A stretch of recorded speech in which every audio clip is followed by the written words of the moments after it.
La prière est le lien entre l'homme et Dieu, entre la terre et le ciel. C'est se dresser entre les mains du sublime Créateur. C'est la retraite de l'âme et son recueillement devant son Seigneur. Un cœur plein de soumission, un mouvement perpétuel, une contemplation et une méditation en se tenant humblement entre les mains de Dieu le Tout-Puissant. C'est la provision du croyant le jour où ni les biens ni les enfants ne seront d'aucune utilité, sauf celui qui vient à Dieu avec un cœur saint. Si tu pars sans provision, tu le regretteras. Tu souffriras lorsqu'on t'appellera. Acceptes-tu d'être le compagnon de ceux qui ont une provision, alors que toi, tu n'en as pas? L'homme s'est fourvoyé et s'est égaré du chemin de Dieu. Les illusions et les mythes l'ont conduit à l'idolâtrie. Il s'est mis alors à rendre culte aux idoles, au feu, aux animaux, aux statues, à la pluie, aux arbres, aux rois et aux pharaons, ainsi qu'à tous ceux qu'il pensait à tort qu'ils pouvaient lui être utiles ou lui nuire.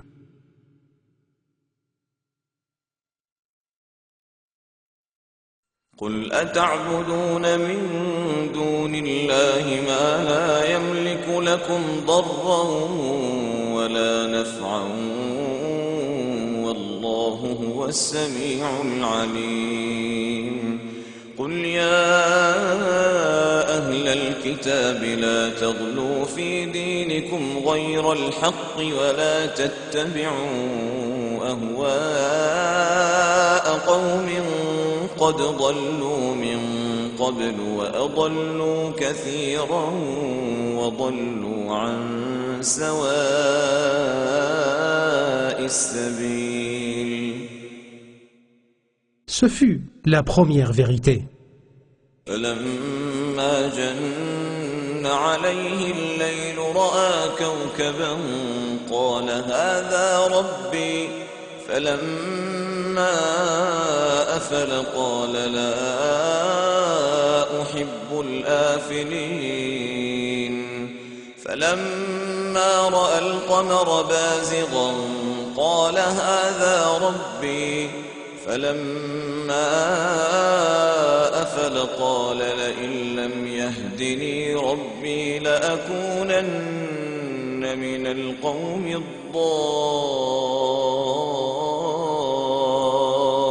الضالين فلما رأى الشمس بازغة قال هذا ربي هذا أكبر فلما أفلت قال يا قوم إني بريء مما تشركون إني وجهت وجهي للذي فطر السماوات والأرض حنيفا وما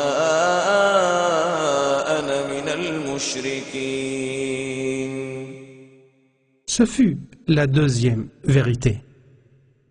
Ayant eu pitié de l'homme, Dieu, gloire à lui, a envoyé les prophètes comme annonciateurs et avertisseurs pour qu'ils se mettent à prier tout de suite après avoir appelé leur peuple au chemin droit.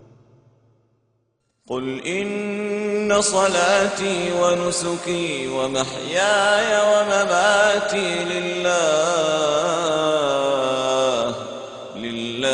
رب العالمين. Il a commencé par la prière et a guidé et orienté l'humanité.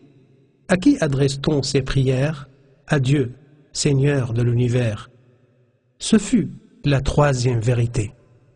Voici un bref aperçu historique à travers le Coran pour voir comment le comportement des prophètes s'est associé à la prière indépendamment de leur origine, de leurs époques et de leurs préceptes.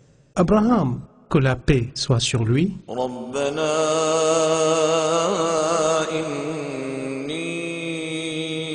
أسكنت من ذريتي بواد غير ذي زرع عند بيتك المحرم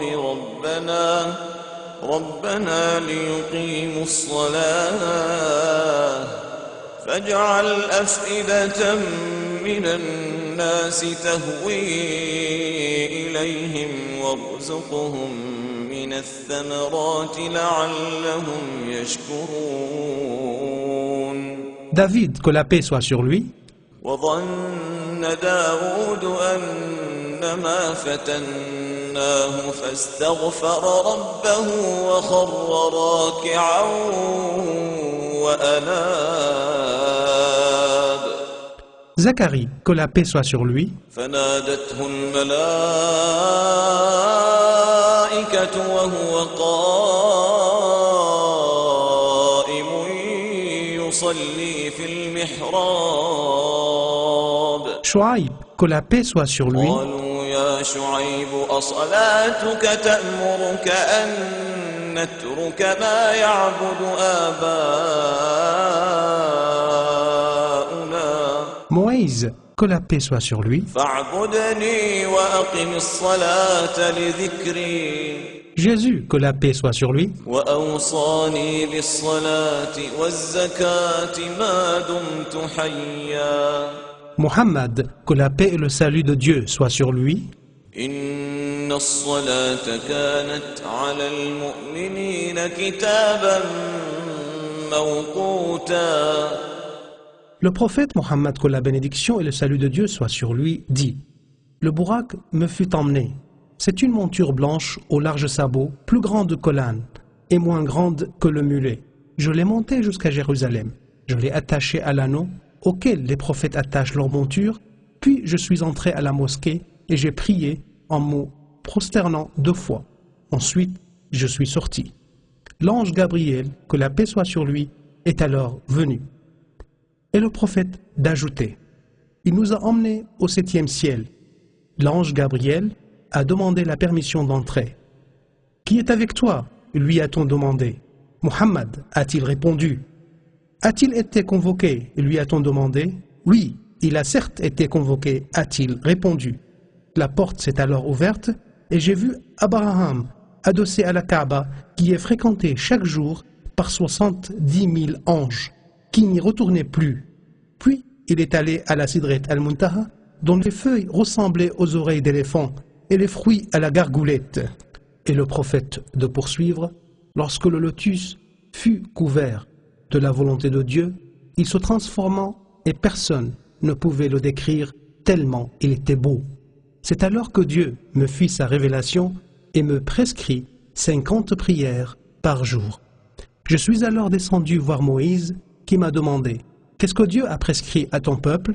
50 prières, ai-je répondu. « Reviens à ton Seigneur pour lui demander d'alléger la tâche, a-t-il dit, car ton peuple ne la supportera pas. J'ai mis à l'épreuve les fils d'Israël et je les ai bien connus. Je suis donc revenu à mon Seigneur, a-t-il poursuivi, et j'ai dit « Seigneur, allège la tâche prescrite à mon peuple. » Il en supprima 5. Je suis revenu à Moïse et lui ai dit « Il en a supprimé 5. » Il a dit « Ton peuple ne supportera pas ça. Retourne donc à ton Seigneur et demande-lui un allègement. » Et il est de poursuivre « Je suis resté ainsi à faire l'aller et le retour entre Dieu le Tout-Haut et Moïse, que la paix soit sur lui, jusqu'à ce que Dieu dit « Ô Muhammad, ce sont 5 prières par jour et nuit. Chaque prière se comptera pour 10, ce qui fait 50 prières par jour. » C'est ainsi que la prière fut prescrite dans le ciel par le Seigneur des cieux et de la terre, qui a confié à ses anges de se relayer auprès de ses serviteurs qui accomplissent la prière. Muhammad, l'envoyé de Dieu, que la bénédiction et le salut de Dieu soient sur lui, a dit « Des anges se relayeront auprès de vous pendant la nuit, d'autres pendant le jour. Ils se réuniront à la prière de l'après-midi et à la prière de l'aube. Puis ceux qui ont passé la nuit auprès de vous montent vers Dieu, qui leur demande, tout en étant le mieux à vous connaître. Comment avez-vous laissé mes serviteurs? Ils répondent, nous les avons laissés en train de prier et nous les avons retrouvés en train de prier.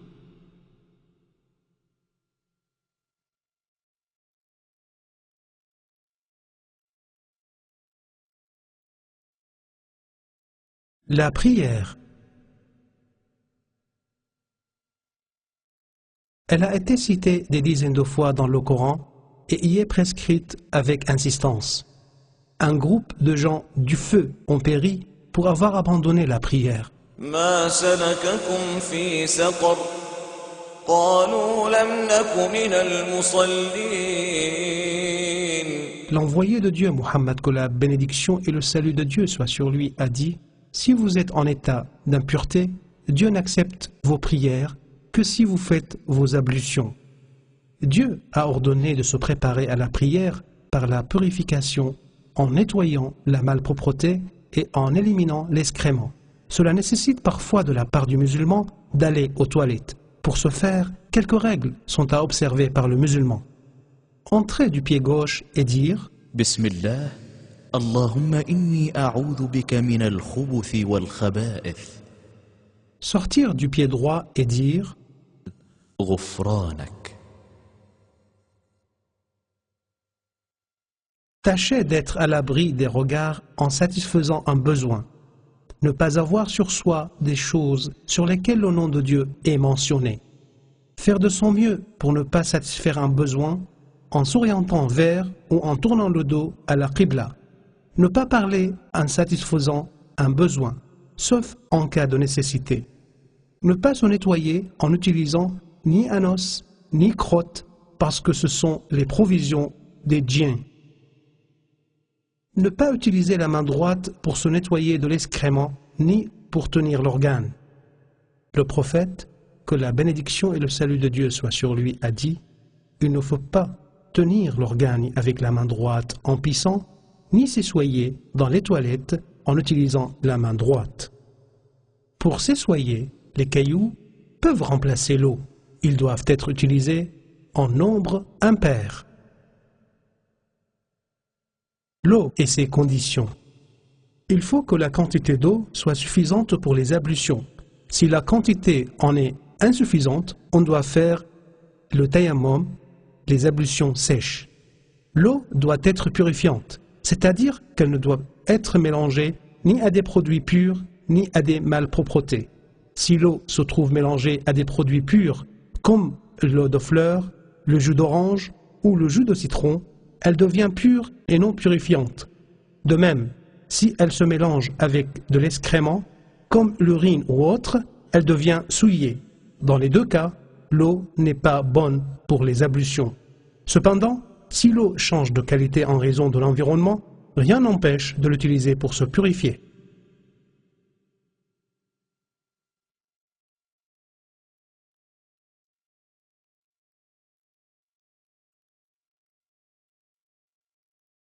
Les ablutions, c'est la purification moyennant l'eau du visage, des mains, de la tête et des pieds.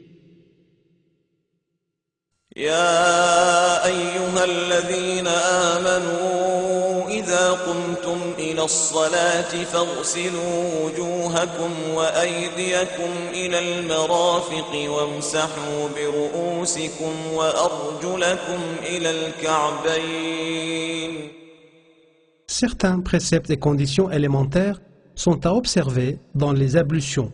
Si l'un d'entre eux manque, les ablutions ne seront plus valables ni légitimées.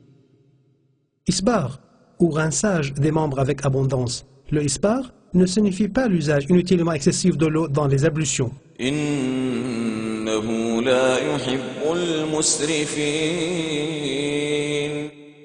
Tâche, mon frère musulman, de ne pas gaspiller l'eau. D'après Anas bin Malik, que Dieu soit satisfait de lui, le prophète, que la bénédiction et le salut de Dieu soient sur lui, utilisait pour se laver un sa' et pour les ablutions un mad. Or le mad est une unité de mesure équivalent à 3/4 de litre environ et le sa' est une unité de mesure qui vaut 4 mad. Mon frère le musulman, sache que l'intention est une condition sine qua non dans toutes les pratiques cultuelles pour la recherche de l'agrément de Dieu et la soumission à son pouvoir. Le siège de l'intention est le cœur et non la langue. Le prophète Mohammed, que la bénédiction et le salut de Dieu soient sur lui, dit: si je ne craignais que ce ne soit pénible pour ma communauté, j'aurais astreint à ses membres de se curer les dents avec un nettoyant à chaque ablution. Mon frère le musulman commence par le lavage des mains jusqu'au poignet avant les ablutions, c'est une sunna. Au réveil, il est recommandé de se laver les mains 3 fois jusqu'au poignet. Le prophète, que la bénédiction soit sur lui, a dit: quand l'un de vous se réveille, il ne doit pas plonger les mains dans le récipient avant de les laver 3 fois, car il ne sait pas où elles se trouvaient pendant son sommeil. Alhamdulillahi alladhi ahyana ba'dama amatana wa ilayhi an-nushur. Le prophète, que la bénédiction et le salut de Dieu soient sur lui, a dit: quand tu fais tes ablutions, rince-toi la bouche. Et il a dit: quiconque fait les ablutions doit se nettoyer le nez. Il a dit aussi: aspire l'eau par le nez, puis renifle. Il est obligatoire de se laver les mains une fois. Le faire davantage relève de la sunna. Sache que le visage s'étend de la racine des cheveux jusqu'au bout du menton. Si la personne a une barbe touffue, il suffit de la laver de surface. Pas besoin de passer l'eau à travers les poils. Mais il n'y a pas de mal à le faire. Si la barbe est cependant peu touffue, il convient de la nettoyer de l'intérieur pour que l'eau touche la peau apparente. Le lavage des mains et des bras jusqu'au coude. Le coude se situe entre l'humérus et l'avant-bras. Le prophète, que la bénédiction et le salut de Dieu soient sur lui, dit: si tu fais les ablutions, fais pénétrer l'eau entre les doigts de la main et du pied. Il est de la tradition du prophète de permettre d'essuyer le plâtre en mouillant d'eau les mains et en essuyant une seule fois tout le plâtre.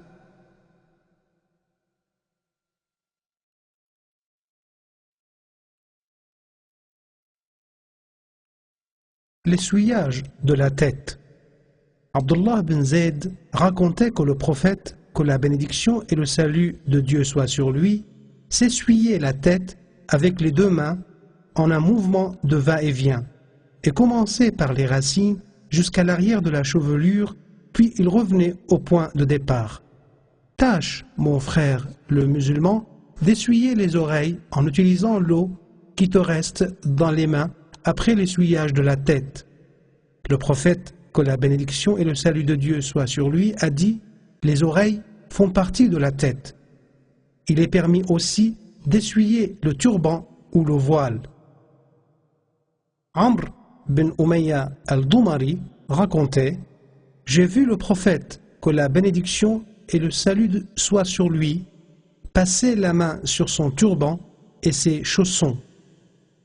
Et Omar, que Dieu soit satisfait de lui, disait: celui dont l'essuyage du turban ne le purifie pas, Dieu ne le purifie pas. Le lavage des pieds jusqu'aux chevilles. La cheville, c'est l'os saillant en bas de la jambe. Les 2 chevilles doivent être lavées avec les pieds. Il ne suffit pas de se contenter d'arroser les pieds. Il faut plutôt les bien rincer. L'essuyage des pieds n'est pas bon. Seul celui des chaussons ou des chaussettes l'est.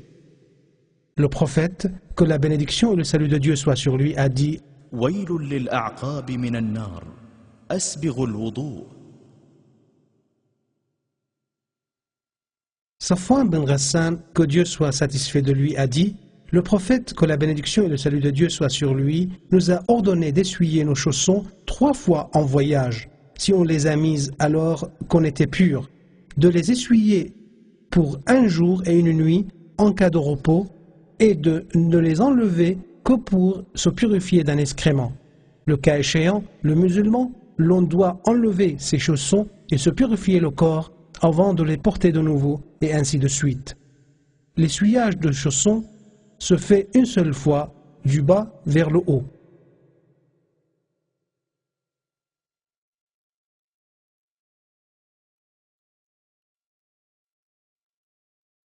Mon frère le musulman, les ablutions ne sont pas correctes s'il y a quelque chose qui empêche l'eau de toucher l'organe, comme la teinture, la graisse, la cire, le vernis à ongles pour les femmes, etc. Les artisans et professionnels, comme les peintres en bâtiment qui travaillent avec l'isolant d'eau, comme la peinture, doivent nettoyer le maximum possible Et s'ils n'y arrivent pas, ils doivent faire les ablutions à chaque prière, comme ceux qui ont des excuses. فاتقوا الله ما استطعتم واسمعوا وأطيعوا وأنفقوا خيرا لأنفسكم Le tayammum, les ablutions sèches. وإن كنتم جنبا فاطهروا وإن كنتم مرضى أو على سفر أو جاء أحد منكم من الغائط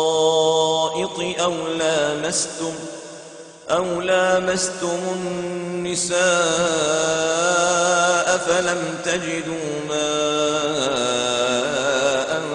فتيمموا صعيدا طيبا فامسحوا بوجوهكم وأيديكم منه ما يريد الله ليجعل عليكم من حرج ولكن يريد ليطهركم وليتم نعمته عليكم لعلكم تشكرون. Dieu a privilégié la loi islamique en la facilitant et en levant le gêne. Un de ses faveurs est l'autorisation du tayammum.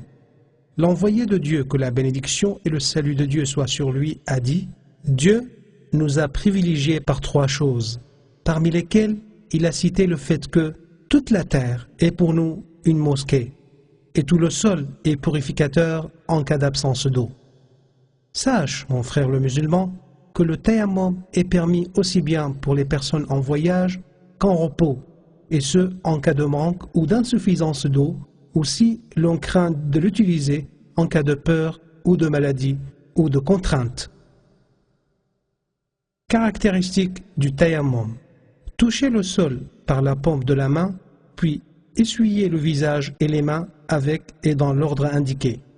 L'essuyage du visage se fait du haut vers le bas. Quant à celui des mains, on essuie le dos de la main droite par la paume de la main gauche, puis le dos de la main gauche par la paume de la main droite.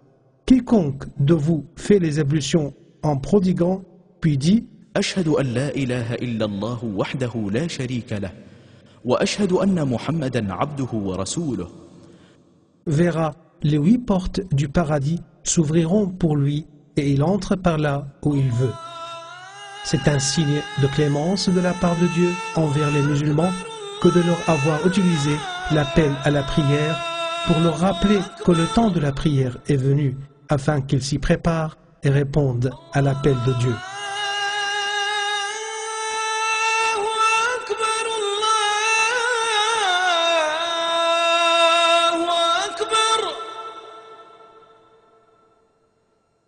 أشهد أن لا إله إلا الله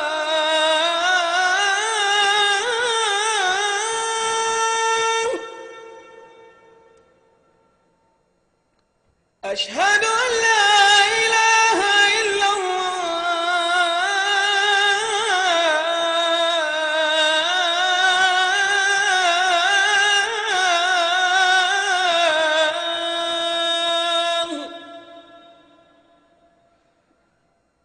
أشهد أن محمدا رسول الله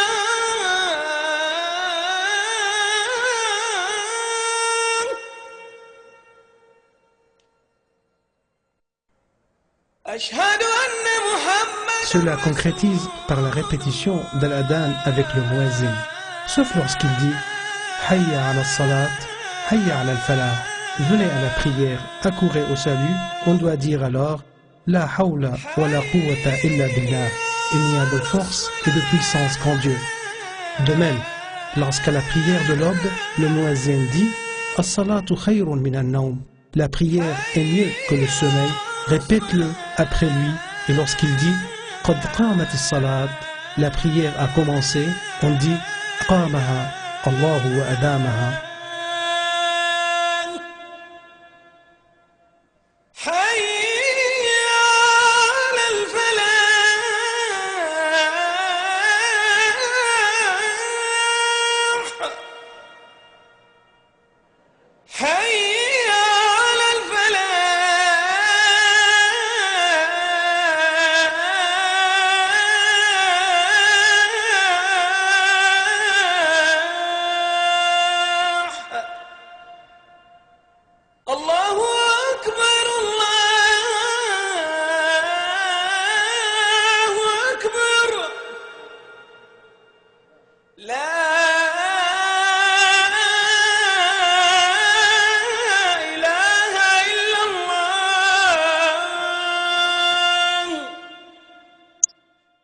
Le messager de Dieu, que la bénédiction et le salut de Dieu soient sur lui, a dit: quiconque qui dit en entendant l'appel à la prière: اللهم رب هذه الدعوة التامة والصلاة القائمة آت محمدا الوسيلة والفضيلة وابعثه مقاما محمودا الذي وعدته.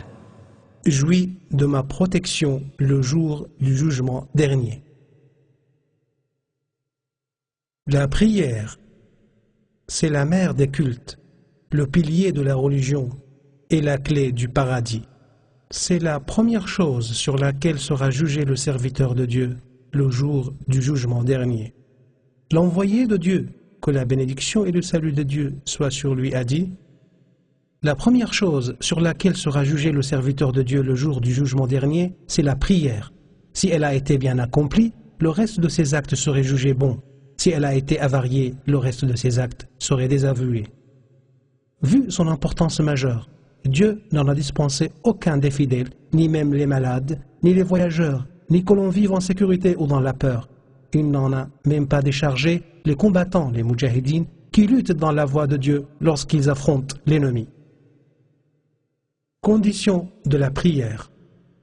Le législateur prescrit la prière à quiconque remplit les conditions suivantes. L'islam, parce que Dieu, le Tout-Haut, n'accepte pas la prière d'un mécréant. La raison, la prière n'est pas exigée des fous, ni de ceux qui sont considérés comme tels. Le prophète, que la bénédiction et le salut de Dieu soient sur lui, a dit: Dieu excuse trois: l'endormi jusqu'à ce qu'il se réveille, l'enfant jusqu'à la puberté, et le fou jusqu'à ce qu'il retrouve la raison.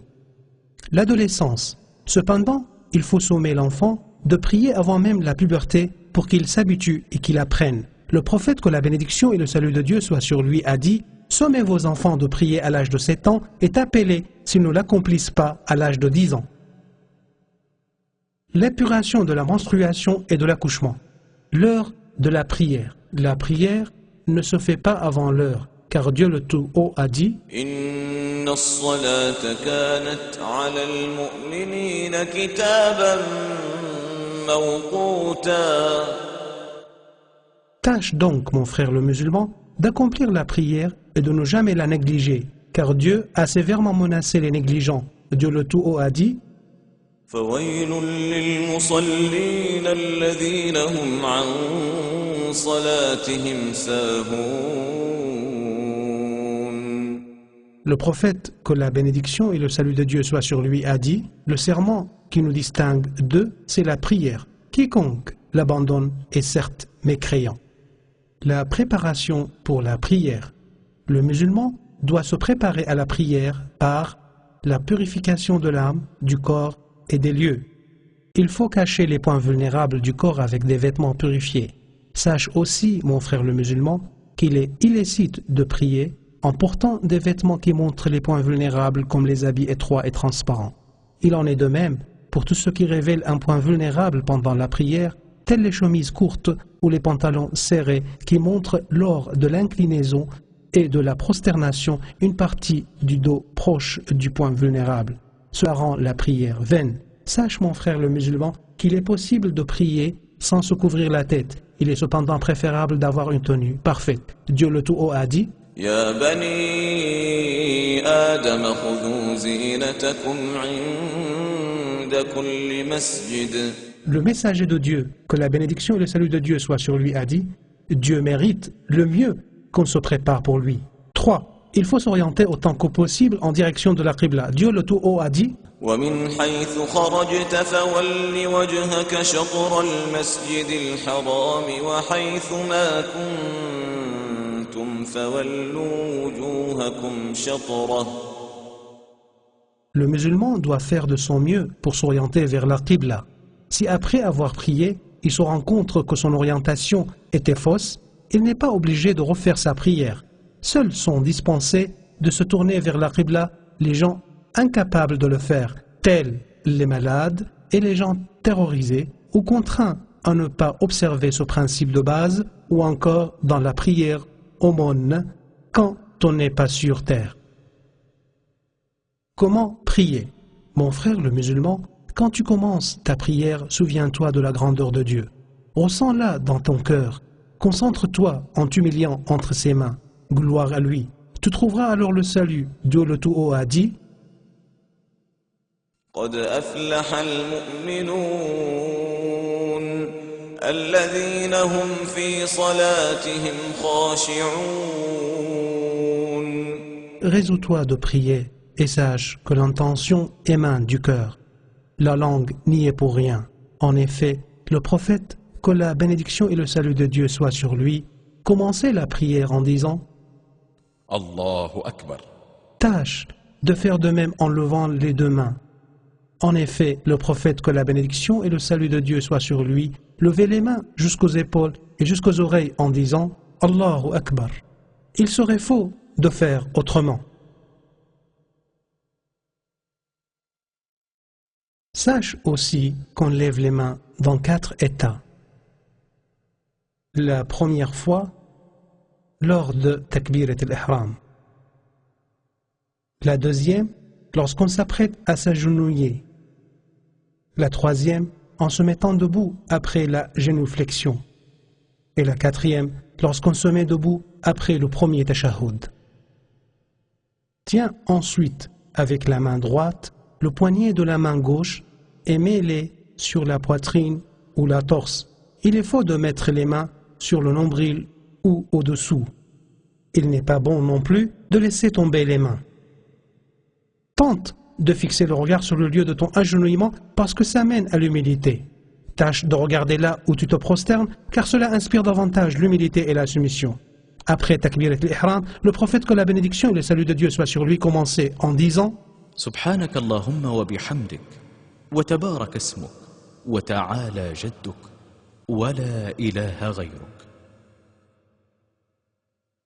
Abu Huraira, que Dieu soit satisfait de lui, a dit: l'envoyé de Dieu, que la bénédiction et le salut de Dieu soient sur lui, observait un moment de silence après Takbirat al-Ihram. Je lui ai alors demandé pourquoi il s'agissait ainsi, et ce qu'il disait. Il a dit: j'en pleure le Seigneur en lui disant: اللهم باعد بيني وبين خطاياي كما باعدت بين المشرق والمغرب. اللهم نقني من خطاياي كما ينقى الثوب الأبيض من الدنس. اللهم اغسلني من خطاياي بالثلج والماء والبرد. Puis, une fois terminé, dit: A'udhu billahi minash shaitan ar-rajim, et récite Al-Fatiha. Dieu le Tout-Haut a dit: فإذا قرأت القرآن فاستعذ بالله من الشيطان الرجيم. Sache que tu dois réciter Al-Fatiha à chaque prosternation, sinon la prière n'est pas bonne. Le prophète, que la bénédiction et le salut de Dieu soient sur lui, a dit: quiconque n'a pas récité Al-Fatiha n'a pas prié. Aussi, est-il nécessaire, mon frère le musulman, que tu apprennes à lire correctement comme tu l'entends maintenant. بسم الله الرحمن الرحيم الحمد لله رب العالمين الرحمن الرحيم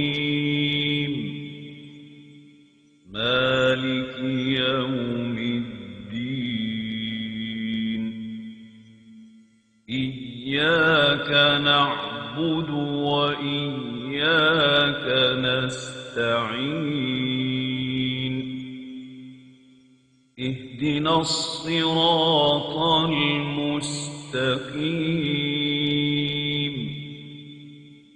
صراط الذين أنعمت عليهم غير المغضوب عليهم ولا الضالين.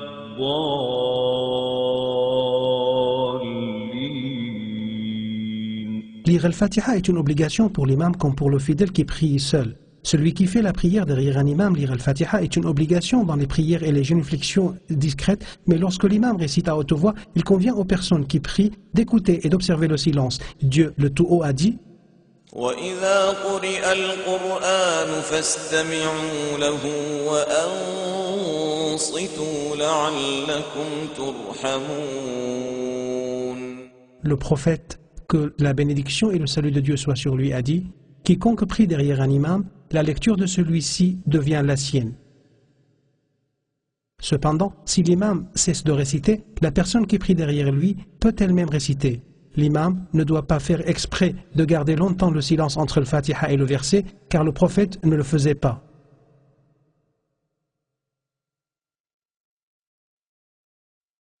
Une fois terminée la récitation d'Al-Fatiha, tu dois dire Amin.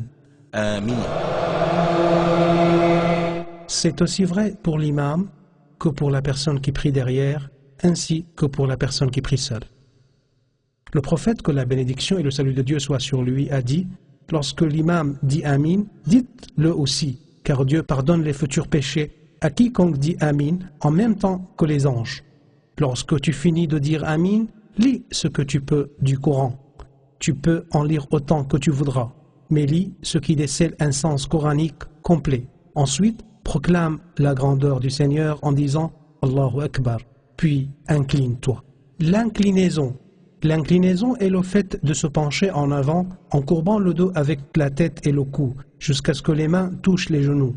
Le prophète, que la bénédiction et le salut de Dieu soient sur lui, s'inclinait jusqu'à ce que son dos soit en position horizontale avec sa tête et son cou. Son dos formait ainsi une ligne droite à tel point qu'on pouvait y stabiliser un verre d'eau. Il est donc faux de lever la tête ou de la baisser par rapport au dos. Il était de coutume chez lui, en s'inclinant, de tenir les genoux en espaçant entre les doigts, tout en tenant bien droit les bras et les jambes. Tâche, frères musulmans, de t'apaiser en t'inclinant, car le prophète, que la bénédiction et le salut de Dieu soient sur lui, a dit à celui qui priait mal, puis incline-toi jusqu'à ce que tu éprouves de la quiétude. Pendant que tu es incliné, tu dois dire سبحان ربي العظيم. une seule fois. Tu le dis davantage, ce sera bon. Si tu veux, tu peux ajouter سمع الله لمن حمده. lorsque tu finis de t'incliner, redresse-toi en disant ربنا لك الحمد. cela suffit. Mais si tu veux dire plus, il est bon de dire ربنا ولك الحمد ملء السماوات والأرض وملء ما بينهما وملء ما شئت من شيء بعد.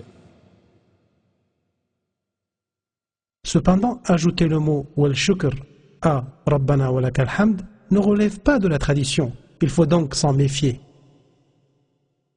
Tâche de tenir bien droit après l'inclinaison.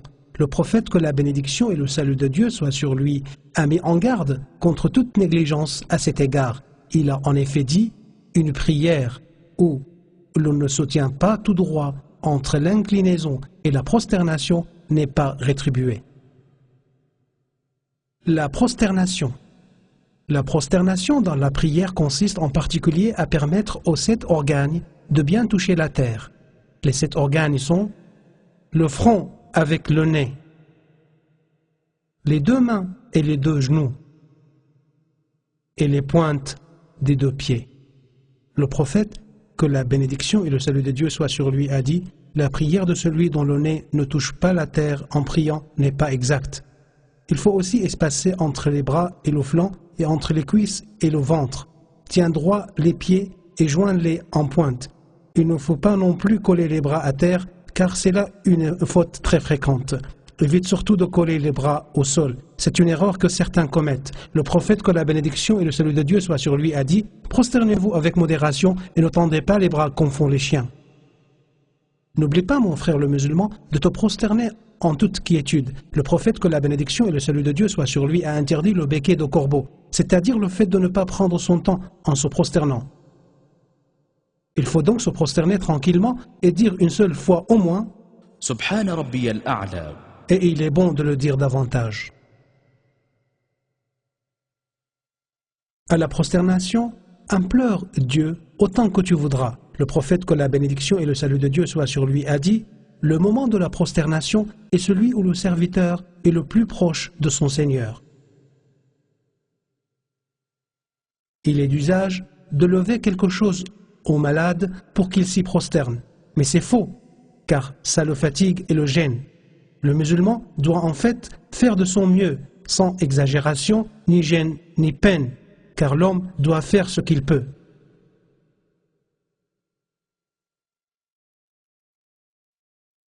s'asseoir entre les deux prosternations.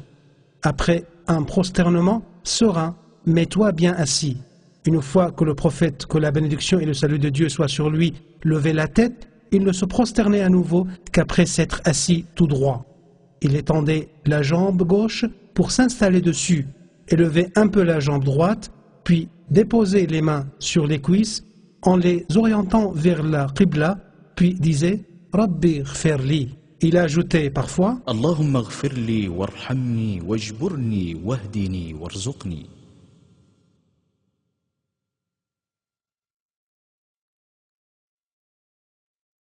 Sache, mon frère le musulman, que cette manière de s'asseoir se situe entre les deux prosternations, de même que du premier tashahhud. Et après la première et la deuxième prosternation. Elle s'appelle Jalsat al-istiraha, la posture du repos, c'est s'asseoir à peine. Attention donc à ne pas avoir les fesses par terre, ni à lever les deux jambes en se penchant. Une telle posture, l'envoyé de Dieu, que la bénédiction et le salut de Dieu soient sur lui, l'a appelé al-iqa et l'a prohibé. Il est aussi faux de mettre un pied sur l'autre et de s'asseoir dessus, qu'en font certains.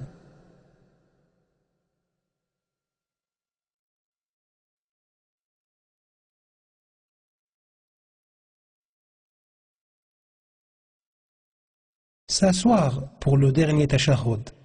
Assis pour le dernier tashahhud, le prophète, que la bénédiction et le salut de Dieu soient sur lui, mettait le pied gauche sous la hanche droite. Il élevait le pied droit en s'asseyant sur les hanches. Il mettait les mains sur les cuisses, serrait les doigts de la main droite en dressant et bougeant son index comme s'il implorait Dieu avec. Il étendait la main gauche, puis récitait le tashahhud, les yeux sur l'index.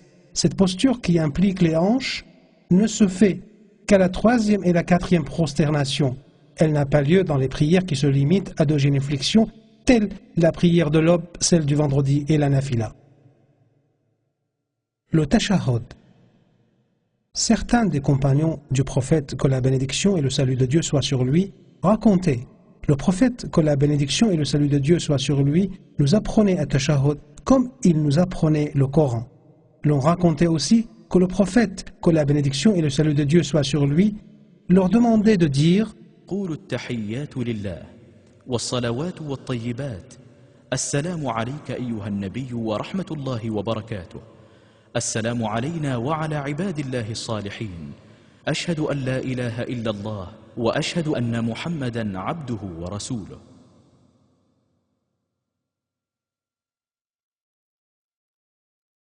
La prière ibrahimienne.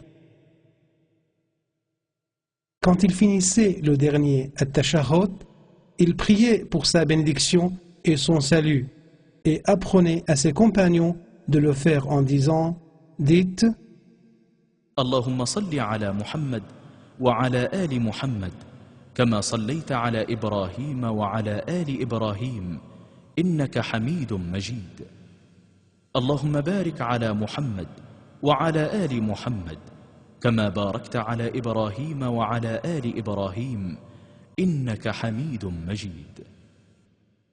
C'est une formule à apprendre par cœur. Mon frère le musulman, tu dois te limiter à ce texte dans son intégralité sous ces diverses formules.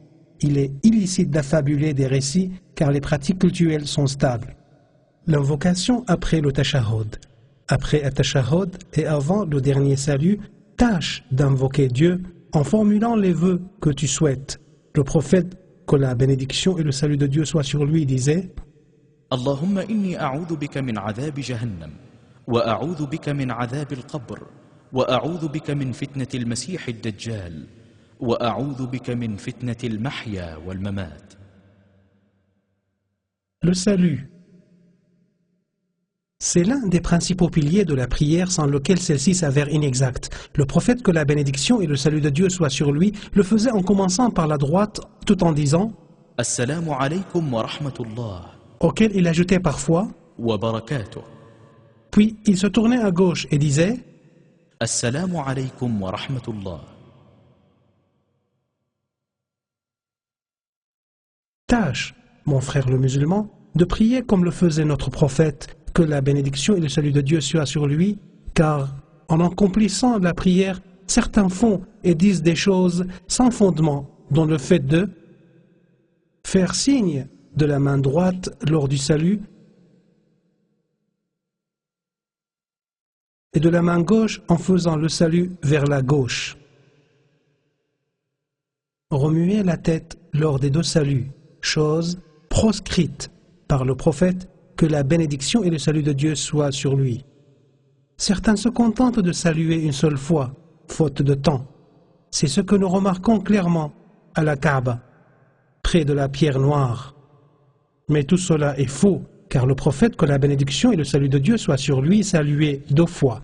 Dire qu'on peut saluer une seule fois est faux et en contradiction avec la parole et les actes du prophète, que la bénédiction et le salut de Dieu soient sur lui. Le départ après le salut. Une fois la prière terminée, le prophète, que la bénédiction et le salut de Dieu soient sur lui, se tournait vers les fidèles et bougeait de sa place à droite ou à gauche. Aussi, l'imam ne doit-il pas rester immobile après le salut, il doit plutôt bouger à droite ou à gauche. L'invocation après la prière. Il est de la tradition du prophète, que la bénédiction et le salut de Dieu soient sur lui, d'invoquer Dieu de plusieurs manières. Si l'on est pressé et que l'on doit quitter d'urgence à l'issue de la prière, l'on doit dire 10 fois Subhanallah, 10 fois Alhamdulillah et 10 fois Allahu Akbar, ou même 11 fois.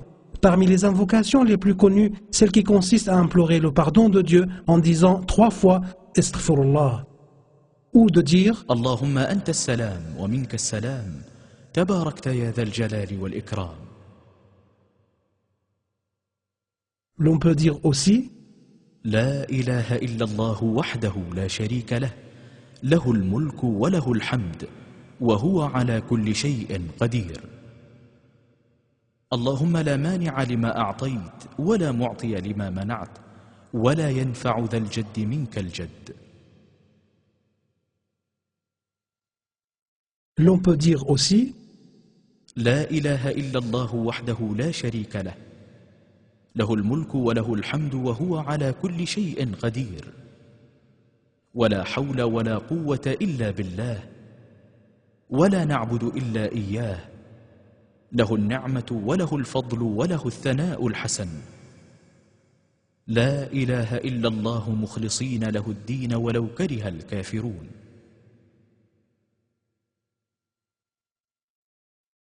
Il est aussi de tradition de dire 33 fois Subhanallah, 33 fois Alhamdulillah et 33 fois Allahu Akbar, ou même 34 fois. Il est de mauvais usage d'invoquer Dieu collectivement, car chaque musulman doit le faire tout seul. Le prosternement de la récitation. Sache, mon frère le musulman, que dans le Coran, les endroits où il est indiqué de faire la prosternation sont au nombre de 15. L'on peut alors prier Dieu comme on le souhaite. Le prophète, que la bénédiction et le salut de Dieu soient sur lui, priait en se prosternant pour la récitation en disant سجد وجهي للذي خلقه وشق سمعه وبصره بحوله وقوته فتبارك الله أحسن الخالقين. Abu Huraira, que Dieu soit satisfait de lui, racontait que le prophète, que la bénédiction et le salut de Dieu soient sur lui, avait dit: lorsque le fils d'Adam lit le mot prosternation, as-sajdé, se prosterne et s'agenouille, le diable se met dans un coin et se met à pleurer en disant: malheureux que je suis, Dieu lui a ordonné de se prosterner et il se prosterne. Il ira donc au paradis. Moi, Dieu m'a ordonné de me prosterner et j'ai refusé, j'irai donc à l'enfer. Le prosternement de l'omission. C'est dans la nature des choses que l'homme oublie. C'est pourquoi le prophète, que la bénédiction et le salut de Dieu soient sur lui, a dit: je suis un être humain comme vous, je peux oublier. Si j'oublie, rappelez-moi. Le prophète, que la bénédiction et le salut de Dieu soient sur lui, a légitimé le prosternement de l'omission pour compenser l'imperfection d'une prière en cas d'oubli, de manque ou de doute. Le prosternement d'omission consiste en 2 prosternations effectuées avant ou après le salut. Il n'est pas accompli en cas d'omission de choses facultatives, mais plutôt en cas d'omission de ce qui est obligatoire dans la prière, comme l'omission du premier tashahhud, de la récitation des versets après la sourate de l'ouverture al-Fatiha ou des principaux piliers et devoirs à accomplir dans la prière. Le prosternement de l'omission se fait une seule fois, même si l'omission est répétée plusieurs fois dans la même prière. Si la prière n'est pas complète et qu'un pilier y manque, il faut d'abord le compenser, puis effectuer le prosternement. Le prosternement ne suffit donc pas si ce manque à la prière n'est pas complété. Il est suffisant uniquement en cas d'oubli ou de distraction. Ce qui annule la prière. Il n'y a point de doute, mon frère le musulman, que tu tiens à ce que ta prière soit parfaite. Tu souhaites sûrement qu'elle soit agréée. Certaines choses seraient à éviter. 1. Manger et boire délibérément. Il est souhaitable pour quiconque veut accomplir la prière après un repas de se rincer la bouche pour se débarrasser des restes afin de ne pas avoir à les mâcher et les avaler pendant la prière. Ceci n'est pas une obligation mais une prévention. 2. Parler délibérément durant la prière. Dieu le Tout-Haut a dit « وَقُومُوا لِلَّهِ قَانِتِينَ » 3. Faire délibérément beaucoup de mouvements sans rapport avec la prière. Il n'y a pas de limite pour le nombre maximum ou minimum de mouvements tolérés. Évite donc de bouger inutilement. 4. Laisser tomber délibérément et sans excuse un pilier ou un devoir relatif à la prière. Le prophète, que la bénédiction et le salut de Dieu soient sur lui, a demandé à celui qui n'a pas accompli correctement sa prière « Refais ta prière, car tu n'as pas prié. » 5. Rire pendant la prière. La prière en cas de maladie. Sache, mon frère le musulman, que Dieu n'a pas imposé à ses serviteurs une charge supérieure à leur capacité. لا يكلف الله نفسا إلا وسعها. Aussi, Dieu leur a-t-il évité le gêne et les a dispensés de faire ce dont ils sont incapables. وما جعل عليكم في الدين من حرج. Un malade qui ne peut pas utiliser l'eau doit donc faire le tayammum. S'il n'est pas en mesure de se purifier et qu'il trouve quelqu'un pour l'aider à le faire, il faut qu'une aide lui soit apportée. Sinon, il peut prier sans se purifier pour autant qu'il en soit tout à fait incapable. Mon frère le musulman, le prophète, que la bénédiction et le salut de Dieu soient sur lui, a bien montré que la performance se mesure par la capacité. Il a dit « Prie debout. Si tu ne le peux pas, prie assis. Si tu ne peux pas, prie allongé sur le côté. » Tu dois donc faire ce dont tu es capable. Si tu ne peux pas t'incliner ou te prosterner, remue la tête, baisse-la pour l'inclinaison et baisse-la davantage pour marquer la prosternation.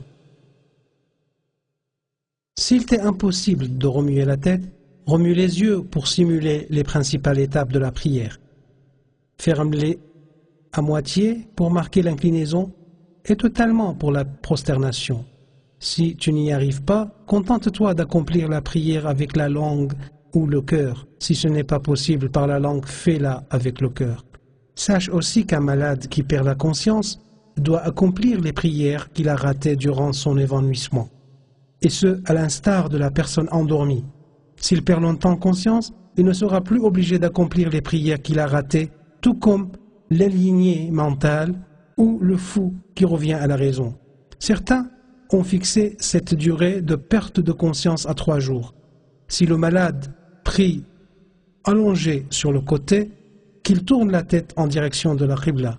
S'il prie allongé sur le dos, qu'il tourne les pieds en direction de la qibla. Des erreurs que le musulman doit éviter pendant la prière. Mon frère le musulman, il y a quelques erreurs que beaucoup commettent en accomplissant la prière et qui risquent de l'affecter, dont 1. Prier sans vêtements. Le prophète, que la bénédiction et le salut de Dieu soient sur lui, a dit « Il ne faut pas prier sans vêtements, et il faut qu'il soit long parce qu'il est obligatoire que le corps soit couvert. » 2. Ne pas remuer la langue en célébrant la grandeur du Seigneur, en l'invoquant ou en récitant le Coran, et se contenter de le dire par cœur. Cela n'est pas de la lecture. 3. Ne pas lever les mains en disant Allahu Akbar. 4. Lever les yeux vers le ciel sans fixer le regard sur le lieu de la prosternation. Le prophète, que la bénédiction et le salut de Dieu soient sur lui, a mis en garde contre une telle pratique en disant que ceux qui lèvent les yeux vers le ciel cessent de le faire, sinon ils risquent de ne plus les récupérer. 5. Baisser les mains sur les deux côtés. 6. Fermer les yeux pendant la prière. 7. Ne pas laisser un organe impliqué dans la prosternation toucher la terre. C'est le cas par exemple de celui qui lève les pieds pendant la protestation ou dont le nez ne touche pas le sol. 8. Laisser les enfants, les dérangés mentaux et les malades incapables de bouger derrière l'imam. Car si l'imam est obligé de se faire remplacer par quelqu'un d'autre pendant la prière, cela risque de lui poser un problème et de provoquer une confusion.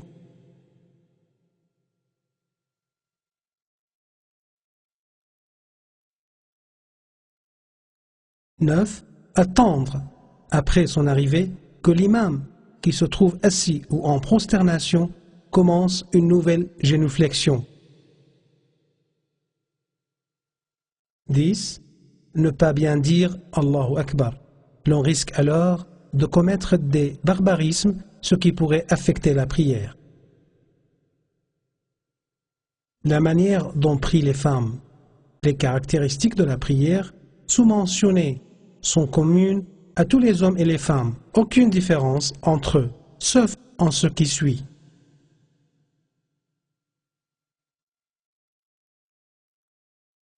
1. Lorsqu'une femme est l'imam d'autres femmes, elle ne doit pas les devancer, mais se tenir au milieu du premier rang. 2. Si l'imam se trompe, la femme ne doit pas le corriger par la parole, mais doit battre des mains, contrairement aux hommes qui peuvent lui dire « Subhanallah ». 3. Lorsque la femme prie en présence des hommes, elle ne doit pas beaucoup ou trop éloigner les bras des cuisses et du ventre, car elle sera ainsi mieux couverte. Cependant, si elle prie seule ou avec des femmes, elle doit suivre la tradition du prophète, que la bénédiction et le salut de Dieu soient sur lui, sans exagération.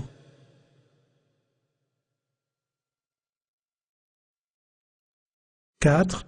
En priant, la femme doit se couvrir tout le corps, sauf le visage et les mains. Mon frère le croyant, maintenant que tu sais à fond ce que Dieu, gloire à lui, exige de toi, et que tu sais comment le prophète, que la bénédiction et le salut de Dieu soient sur lui, accomplissait sa prière, il ne te reste plus qu'à corriger tes erreurs et changer tes mauvaises habitudes dues à l'ignorance, au manque ou à l'oubli, afin que ton acte de dévotion soit parfait et qu'il soit agréé par Dieu le Tout-Haut. Apprends donc à tes frères, tes fils et ta famille comment prier correctement, afin que l'erreur ne se répète pas 5 fois par jour. Et rappelle-toi ce qu'a dit l'imam Ibn al-Qayyim, que Dieu ait pitié de son âme. La prière attire les bienfaits, sauvegarde la santé, éloigne les maux, fortifie le cœur, éclaire le visage, inspire le bonheur, dissipe la paresse, nourrit l'âme, fortifie, guide le cœur sur la bonne voie, maintient la richesse, repousse le malheur, attire la bénédiction, éloigne le diable et approche du tout miséricordieux.